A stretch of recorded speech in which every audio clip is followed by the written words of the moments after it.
Present. Present. Thank you. And I would also like to say, welcome back, Gary. I know you were back earlier this evening, but again, thank you for coming in this evening and being with us. This does mean that you'll be here every day at 8 o'clock, right? You're not paying attention to me. He's talking about you. Don't be talking about me. Trying to get ready for the next time. You received a copy of the Monday, January 10th, 2022 meeting minutes in your packets. Are there any additions or corrections to the minutes? None. I would entertain a motion in regards to the minutes. I'd motion to accept the minutes. I'll second it. A motion made and seconded to approve the minutes. All in favor say aye. Aye. Opposed, no. Motion carries. At this time, Mr. Porter, if you'd like to come and present the contract for the Little League. You received in your packets a copy of a request from the Artesian Little League to conduct their annual parade on Saturday, April 9th.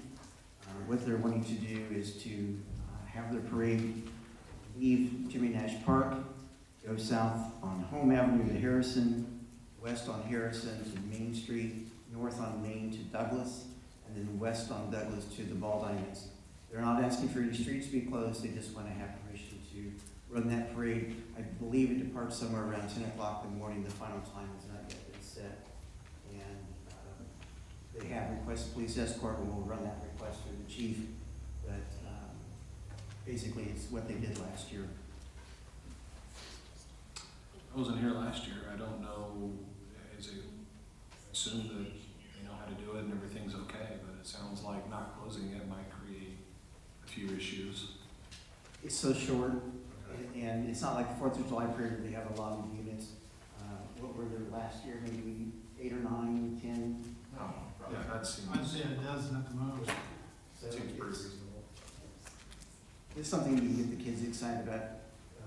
Hearing the mayor call and play ball. I think they're all in a vehicle too. No one walking. I have no issues with that. I'll make a motion that we I would second that. Been a motion made and second the petition for the parade for the Little League. All in favor say aye. Aye, opposed no. The motion carries. Mr. Coffey? The second item on your agenda this evening is the consideration of a tort claim to 11 North Jefferson Street. I think Ms. Hintville, Ms. Kraft, sorry, is here in the audience. Do you want to be heard on your tort claim tonight? Yes, sir, I do. Okay, all right.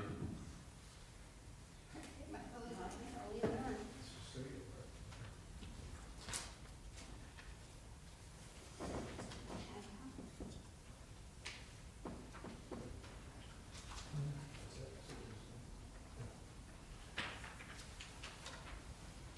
Welcome back, Mr. Oaks.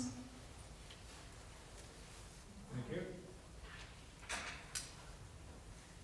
I believe the city should pay this bill from Chandler Construction for $2,100. Because when the city put in the sidewalks along, when the city put in the sidewalks along my building on the corner of Walkaway, they neglected to put in some type of material they were supposed to put in, okay? And so over time, and I only noticed it this summer, there's a gap. If you walk along that stretch from Jefferson Street to the alley right by the BMO Bank, you will see the gap. And water is now pouring into my basement when it rains. I didn't do this, okay? I have 180 days from when I noticed it to ask for help. The first person I called was Mr. Dunn, thinking that would be the right person to call. He pretty much hung up on me, but then I'm not a big wig. Next, I called the mayor. We had a good conversation. I said to the mayor, "You're having your town hall tomorrow. Do you want me to not bring this up? That I feel I was treated very rudely by Mr. Dunn." And he said, "Oh, bring it up, that's fine. I want to hear what people think." But the next day I went to, in this chamber, the Martinsville Redevelopment Commission meeting. I was the only citizen there. I was the only lawyer in the room. I was the only holder of a Master's of Public Affairs from IU Bloomington SPIA in the room. And the young fellows who were showing us the plans were very kind to me, very respectful. But when they showed where the smoothie shop is, and it said office and not welcome center, I said to Mr. Oakes, that's a bad idea. You're an elitist. I say what I think. I'm a citizen. I'm entitled to do so. So I was rather upset about that because I thought, what about the senior citizens who walk along the square? Aren't they entitled to have a bathroom to use? And a lot of people were riled up about it. But Mr. Costin has an awesome life. I know people who went to dance with her from little bitty to high school. And so when I went to the town hall, Debbie came up to me and said, how are you? And I said, well, I'm actually very aggravated. And she said, what? And I said, because at this meeting yesterday morning, they didn't even want to use the phrase welcome center. It was all office. And she said, oh no, we were going to have a welcome center. Enough said on that. So I told Mr. Dunn, I told the mayor, I believe Dale was in New York visiting colleges with his beloved child. I thought that's a big deal. I'm not even going to hit him with this for a week because I know he's got a lot to catch up on. But then I spoke to him. Spoke to Mr. Oakes twice subsequently. He said, well, I've never walked along there. I always go down the alley. I'll look at it. So I feel I've been very diligent to try to settle this thing amicably. This is a card that Mark Zinn gave me on October the 8th. No, I'm sorry, Matthew Henricks, who was foreman for Miller Pipeline, he gave me this card on October 6th, and he said, oh, we're going to be looking at that, and we're going to fix things, but he wasn't talking about the sidewalk. So Mark Zinn on October 8th, which was Fall Foliage Friday, he spoke to me, and he actually went down to try to talk to Gary Oakes, but everybody was at the fairgrounds. Again, I've tried to be very diligent about this. Talked to Mr. Chandler, had conversations. On that Friday before Fall Foliage, the city street department was there. They were pulling weeds in preparation for the parade on Sunday. And a young man, I don't remember his name, and I didn't write it down, he's like, oh, this is what's wrong. And he explained it. He said, we can fix that. I did talk to some folks at the street department, but you know, this is a system. This is a system of offices. And one thing I learned in grad school in Bloomington was that the bigger the system, the more links and the more opportunities for miscommunication or failure to communicate. So I really believe that I was very diligent in submitting my concerns. I gave Dale a letter. I believe I properly addressed all the legal points I was supposed to address. And then this is Chandler's invoice. And so I'm asking you to at least refer it to your insurer. I don't think I should have to pay for it. I'm not the one who messed up years ago by not properly installing a sidewalk. I believe that was Mayor Buskirk's administration, but it's only now showing up. So I don't feel that I was at fault in any way. I don't feel I was negligent in any way. And therefore, I'm asking the city to pay for it.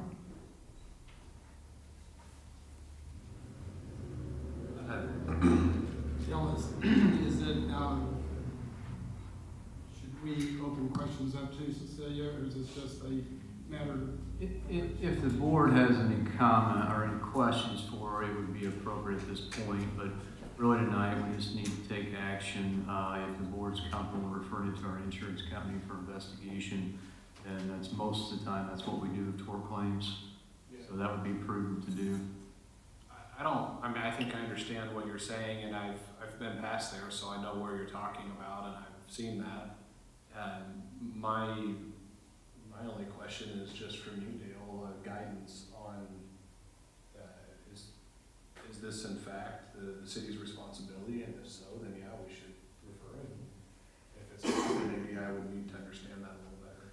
Well, what's being alleged is that there's been damage done by the city. That's what's being alleged. So anytime that's alleged, what we normally do is, and it's a tort claim, we refer to our insurance company. They're the ones then, they'll do a full investigation. They'll determine whether they're going to honor or not honor the tort claim.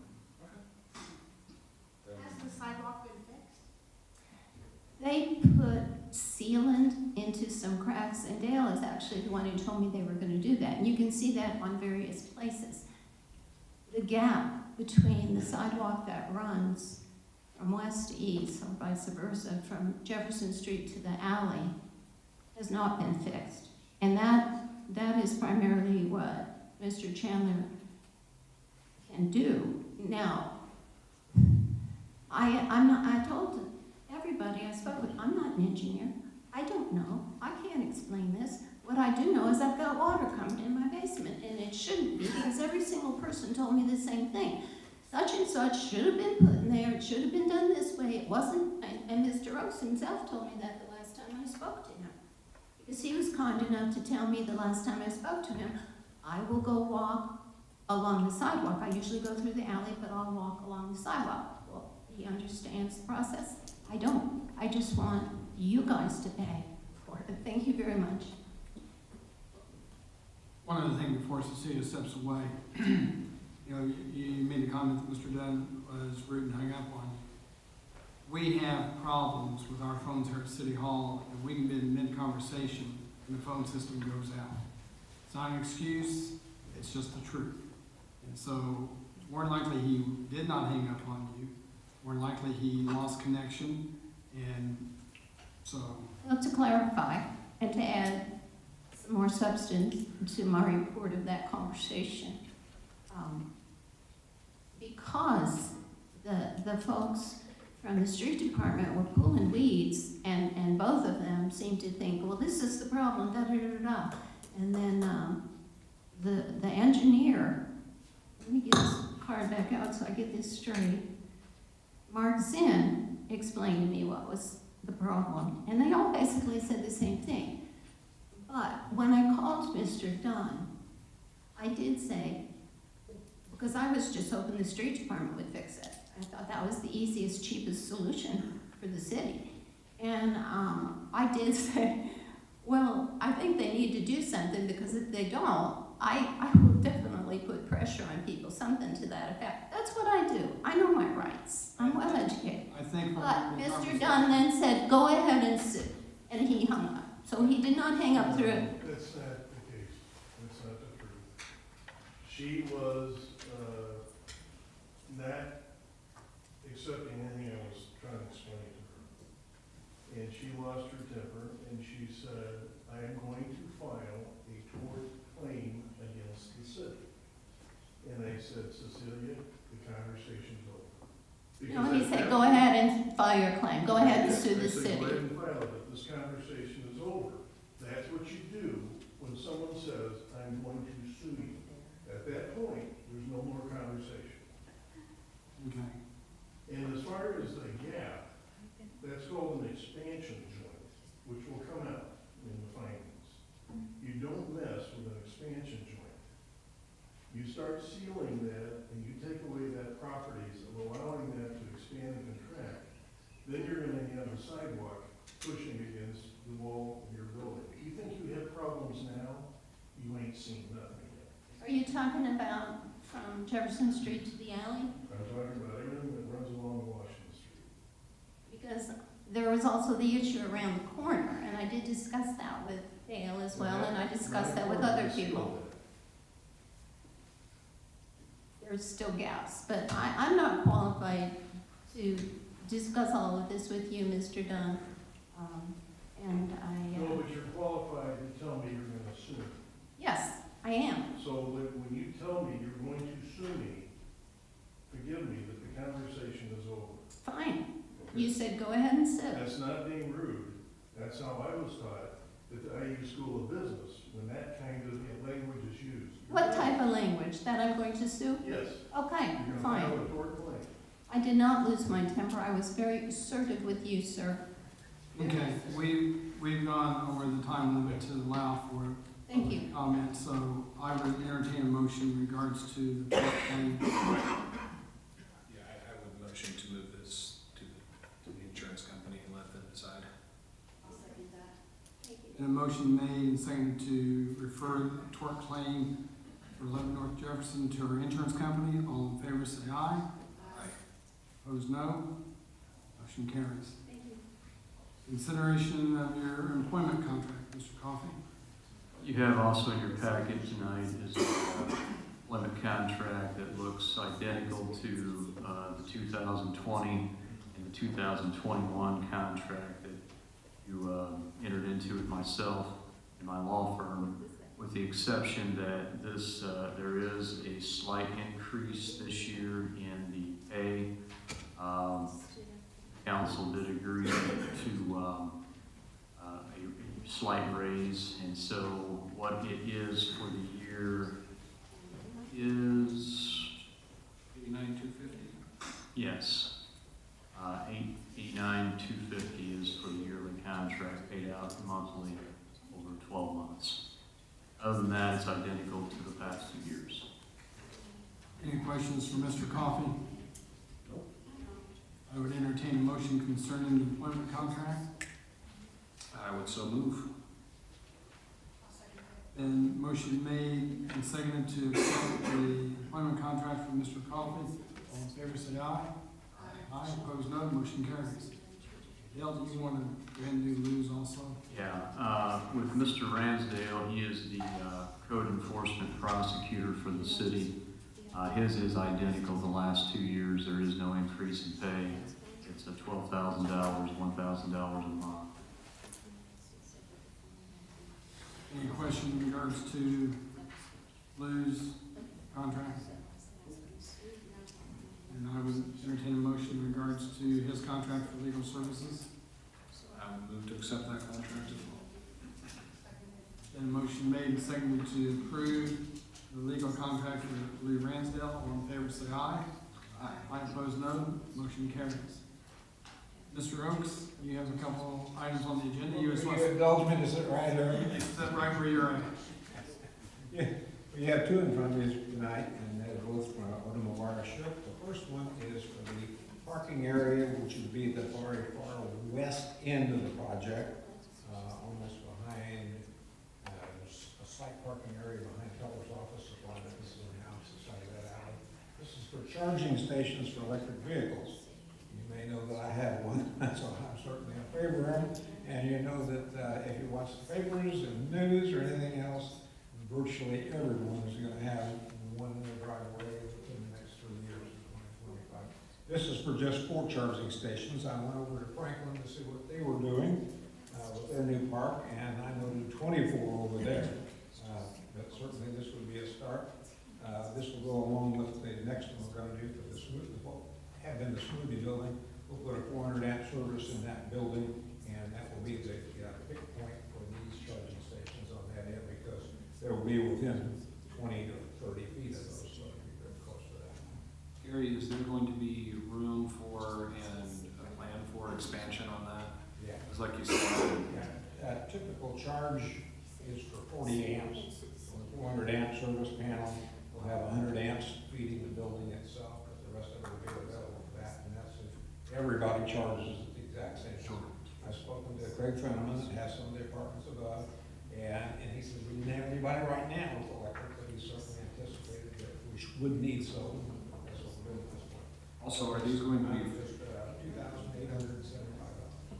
$2,875. these aren't free stations, they're going to be paid stations, I assume? They're available several different ways, and we haven't decided right now. The best way is for the main network, and you can have both within the same station. You can have control, somebody can have monthly parking, somebody can pay just to be there at the time.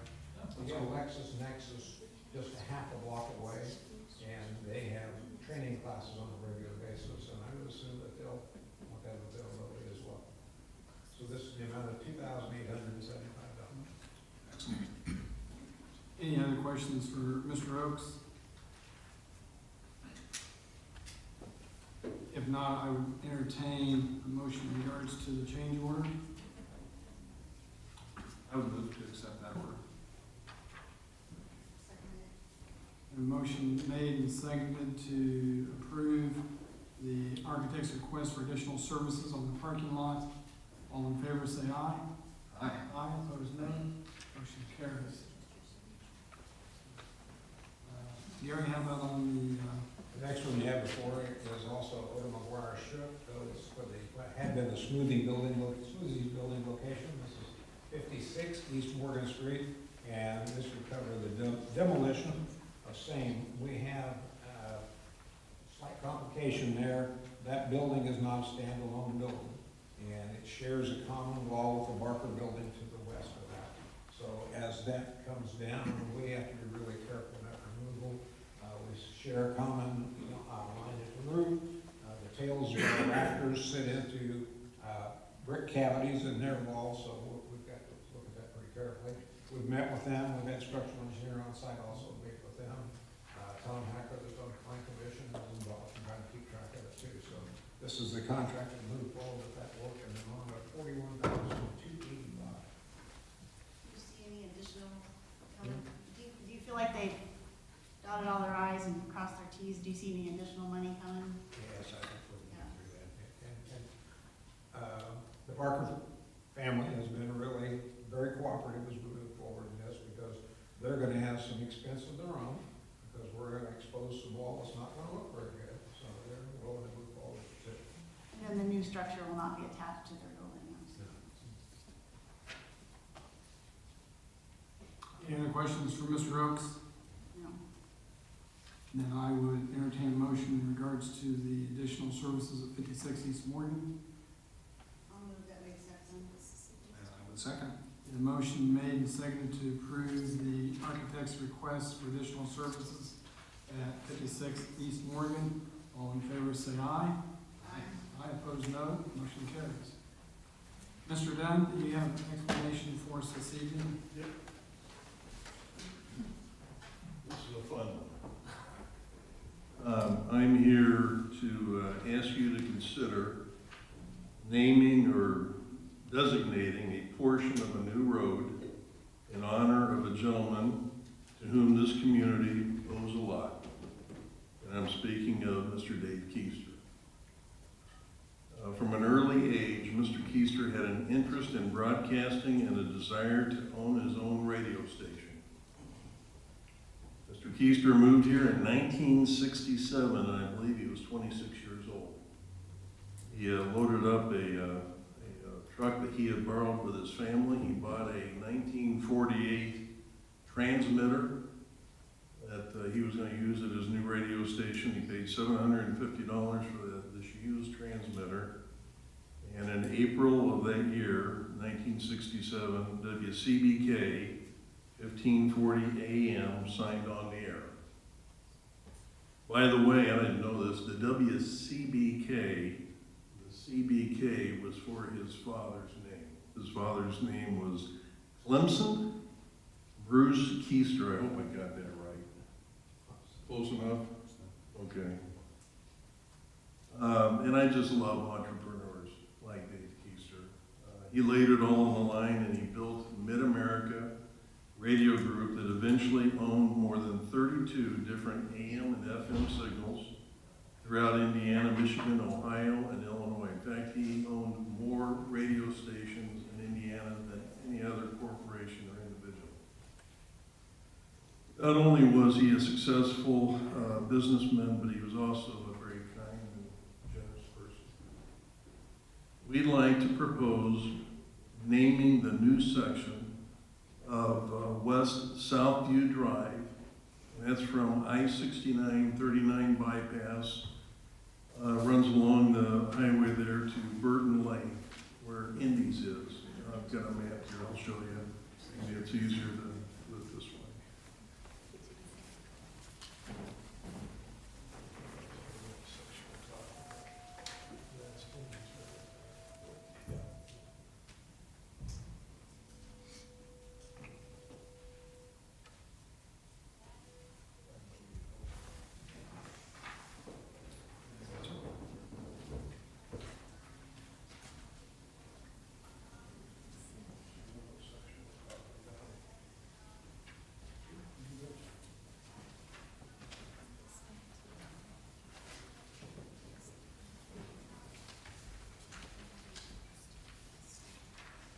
That's the schematic. It's, like I said, from the intersection down there, the 39, I-69, and it would run right up to Endy's.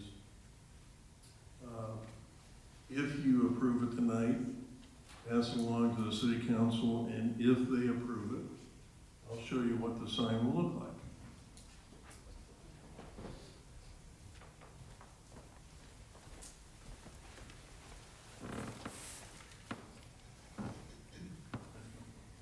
Kiester Way. By the way, Mr. Kiester, his favorite color was red. So that's why we did design that color. So that's our proposal, and do you have any questions? I don't have any questions, and I think it's awesome. I love the idea of celebrating entrepreneurs and adding a little bit of new history to old history. I think it's great. And I really hope the city council feels the same. At this time, I would entertain a motion regarding Kiester Way. I would make that motion. I'll second it. A motion made and seconded to approve Kiester Way there on Southview Drive. All in favor, say aye. Aye. Aye, opposed no, motion carries. Thank you. Thank you, Mr. Dunn. If First Deputy Ben Meriden would come forward, talk about the catastrophic funds. Did you know that was on the agenda, Ben? Yes, sir. You want me to, would you like for me to pull it from the agenda until? Yeah, I don't know if this is pertaining to, so. Okay, we will pull that from this agenda. I didn't know it was that easy. Just start pulling stuff. Mr. Coffey, we have, repairs at 110 East Morgan Street. Yes, and the building owner is here this evening, Karen Malanaphy. There was some damage done during our water project to the front of Ms. Malanaphy's building, the stucco part that faces Morgan Street. And the contractor acknowledged at the time that they did the damage, had made my understanding is made a statement to Ms. Malanaphy they were going to fix it. And apparently the last week of December actually came back and did take some stucco off of the building, but left it exposed. And she had to do some makeshift repairs with trash bags to try to cover up the exposed area so that water and weather would not get into it. My understanding is you've reached back out to Miller Pipeline. The project manager, Mr. Zen, had told you to start communicating with the safety manager, I guess, Mr. Nail. And you've played phone tag, I think, talked to him once, he came by, did acknowledge that it was them that came back to take the stucco off, but he's not been back since, is that correct? That's correct. Okay. And so she reached out to me, and the fact of the matter is that the city of Martinsville contracted Miller Pipeline to do this work. And if they've done the damage, the city of Martinsville has privy to contract with this company. I think we need to ensure that our citizens are taken care of here and make sure that that building is repaired correctly. And so that's what's on the agenda tonight, to call it to the Board of Works' attention. This was a utility project for our water utility. I know it's a bad time of year to be repairing stucco or anything outside, but why did you take it off the last week of December if you weren't planning on coming back and fixing it? So I think probably what we need to do is send out a letter to Miller Pipeline, tell them what we expect to happen, and try to get them to take action immediately. If they can't completely repair it, they can at least come and make it watertight, weather-tight, until the spring when they can properly fix it. So that's what is on the agenda tonight for your either questions. Karen's here if you can talk to her, or consideration, but I think that's what I'd be looking for tonight is a letter on, or an authorization for a letter to be sent to the company. Any questions for Mr. Coffey or for Karen? It's a raw deal, so I would authorize the letter be written. I assume you'll be the one writing it. Yes. I hope it's really stern, official and mean sounding. I'll second that. So there's a motion made and seconded. Thank you. If I could just add that the damages are a little bit more than just that corner. So perhaps in the letter we can coordinate a claim for the other damages as well. Thank you. Absolutely. So motion's on the floor and seconded to Mr. Coffey to send a letter to Miller Pipeline regarding the damages to 110 East Morgan Street, outlining all the damages that they have caused because of their negligence in removing the stucco. All in favor say aye. Aye. Aye, opposed, no, motion carries. Sewer adjustments. The first one has been removed from the list. So we've got 1270 South Maryland Street, $1,083.21. 459 East Mahaleysville Street, $248.85. 885 Lincoln Heights Drive, $1,669.86. 260.5 West Washington Street, $415.29. 437 to 439 Duo Drive for $115.97. You received copies of these in your packets, or any questions regarding these adjustments? No. I would entertain a motion regarding them. I'll make a motion, we accept. So second. And a motion made and seconded to accept the sewer adjustments as presented. All in favor say aye. Aye. Motion carries. Next regular meeting will be on Valentine's Day, Monday, February 14th, 6:30 here in the council chamber. You can bring Senator Bray for an evening, bring your wife, and we'll enjoy time here together. Let's bring them all. Let's bring Betsy and Ruth and. That's 3 weeks.